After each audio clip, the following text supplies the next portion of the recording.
It's been a Tesla fighter since it was first introduced in 2020, and now this Volkswagen is back with some key updates.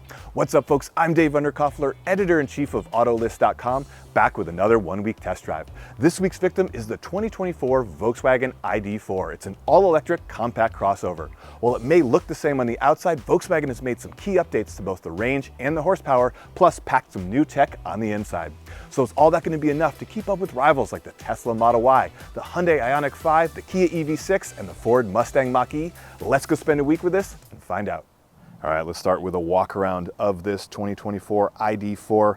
A couple of things to note. There are three different trims. There's the base, and then there's the Pro, and then the all-wheel drive. And then each of those has an S version. The S just sort of adds more content. So we're testing a fully loaded all-wheel drive Pro S. So as you see it here, it's about $56,000. But I like the fact that you can get a base model rear-wheel drive for about $41,000, including destination, which means with rebates and incentives, you could pay low 30s for this ID.4. So that's pretty cool. As I mentioned, not a lot of changes on the exterior for 2024. It's a pretty good looking vehicle, so Volkswagen didn't feel like they needed to change much. This logo is illuminated. I don't know if you can tell right there. And then you've got a horizontal light bar running across the top. That's kind of cool. LED daytime running lights right there. Our tester has 20-inch alloy wheels. I like the way those look. We've got some all-wheel drive Pro S badging. Move to the back. Again, not a lot of changes to the exterior, but I don't really think they needed to do that. This logo is illuminated in red. I'm not sure if that's showing up, but that's pretty cool. In terms of cargo, it's on the big side. About the same space with the seats up as Tesla's Model Y, and then more space than the Hyundai, the Kia, or the Ford. If you fold those seats, the Model Y beats it by a little bit, but not much. So yeah, a lot of good cargo space in this ID.4. These seats are split 60-40, and they do fold down. There's also this floor can be put in sort of a lower configuration for just a little more room. But yeah, there you have it. So what do you guys think? How do you think this looks compared to some of the rivals? The Kia EV6, definitely more out there in terms of styling. But what do you guys think? Do you like the way this looks? Let us know in the comments below. I'd love to hear your thoughts. All right, let's talk powertrains. Real quick before we do, as you can see, there is no frunk on this ID.4, unlike the Tesla Model Y, so just something to keep in mind. But back to powertrains. Three different trim levels. The base model has a 62 kilowatt hour battery. It has 206 miles of range and 201 total horsepower. It is rear wheel drive. Then the Pro has a larger battery. It's an 82 kilowatt hour battery, also rear wheel drive. It has 282 horsepower and a range of 293 miles. Finally, you have the all-wheel drive version that we're testing here. That adds a second electric motor to the front wheels. You have 335 total horsepower and a range of 263 miles. However, when I had this fully charged, I was showing a real-world range of about 300 miles. So just something to consider, your mileage may actually vary. All right, now to the interior. And this is one of the areas where Volkswagen made some of the biggest changes to the ID.4 for 2024. And I really like some of the updates they made. Big one you're going to notice right here, this is a new screen, a 12.9-inch touchscreen. Base models will have a 12-inch screen here, but most trims do get what you see here. This is wireless Apple CarPlay and wireless Android Auto. A couple of the highlights, they now have a dedicated row of climate control buttons down below. So no matter what's on this screen, this is always here. That's pretty handy. We're in a loaded tester, so we have heated and cooled seats. You can get to the full climate control menu, just hit that, and this displays there. But I like this functionality. It's a lot easier to get to what you need very easily. And then at the top, you also have another dedicated row of buttons. This is everything from the CarPlay itself, to the drive modes, to the driver assist settings. You can show the main menu there, and then you can go back to this sort of home function. And a lot of this is configurable, right? So you can sort of have what you want or what you're going to use the most often displayed on this screen. So that's pretty cool. And then the processor is a lot faster, right? So the screen is bright, but it's responding to your input much quicker. So those are great upgrades. Another thing I like, so I don't love this touch sensitive panel down here. This is for the volume in the middle, and then the temperature for the driver and temperature for the passenger. I wish those were actual buttons, but previously these were not backlit. So at night you couldn't see this slider bar at all. That was pretty frustrating, a bit of an oversight by Volkswagen, but they fixed it. So for 2024, this is all backlit. You can see what you're doing at night. But yeah, overall, great upgrade there. And And then moving over here, if you were in an earlier ID.4, you knew that the shifter used to be up here. They've moved it down here. Easier to get to, easier to use. It's very simple. You push it away from you to put it in the drive, tilt it back to go into reverse. You can also, once it's in drive, you can hit it again and it will go into the more regenerative mode of driving.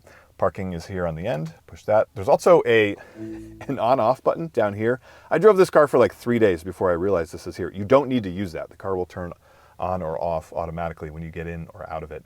And then a very small screen here, right? Just pretty limited information, but nothing you don't need there. Another thing that they carried over that drives me nuts, Volkswagen, I hope you're listening. I don't know why you do this. This is maddening. There's only 2 switches for the windows, right? So this is the front driver window. This is the passenger window. And then to roll down the rear windows, you hit this rear and then use these same buttons. The problem is, as you're driving down the road, it's real hard to know whether you've hit this button. It doesn't always respond to your touch. It's not even doing it now, as I'm trying to do it deliberately.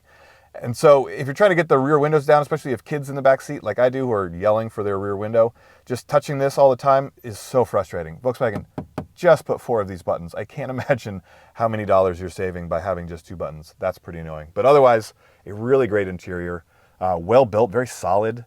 A couple of other things, you've got USB charge ports down here. This is wireless smartphone charging. It actually holds your phone in place and charges it. That's pretty cool. Got some cup holders, some more storage in there.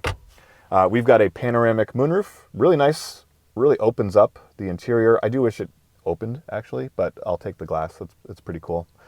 Very comfortable seats, really nice bolstering here on the side. So yeah, overall, quiet, comfortable interior. And then in terms of second row space, it's on the smaller side for legroom and headroom compared to things like the Mustang Mach E, the Hyundai Ioniq 5, and the Tesla Model Y, but you still have more than enough room. 2 tall adults can sit tandem in the front and rear seats, so not a deal breaker there. But like I said, very spacious and airy with the moonroof. So yeah, let's go drive it. All right, now we're behind the wheel. As I mentioned earlier, this fully loaded model that we're testing has all-wheel drive and 335 horsepower. That's a lot of horsepower. So this thing's kind of a riot to drive. I've spent a little time in just the Pro. That's the rear-wheel drive version, and that is 282 horsepower. That's got enough. So I don't think you need to step up to this fully loaded version to get useful and meaningful power. You don't, but look, I'll never throw away extra horsepower. This is a lot of fun to drive, but I also like the build quality of this ID.4, and that's something you get in any trim, right? No matter the power.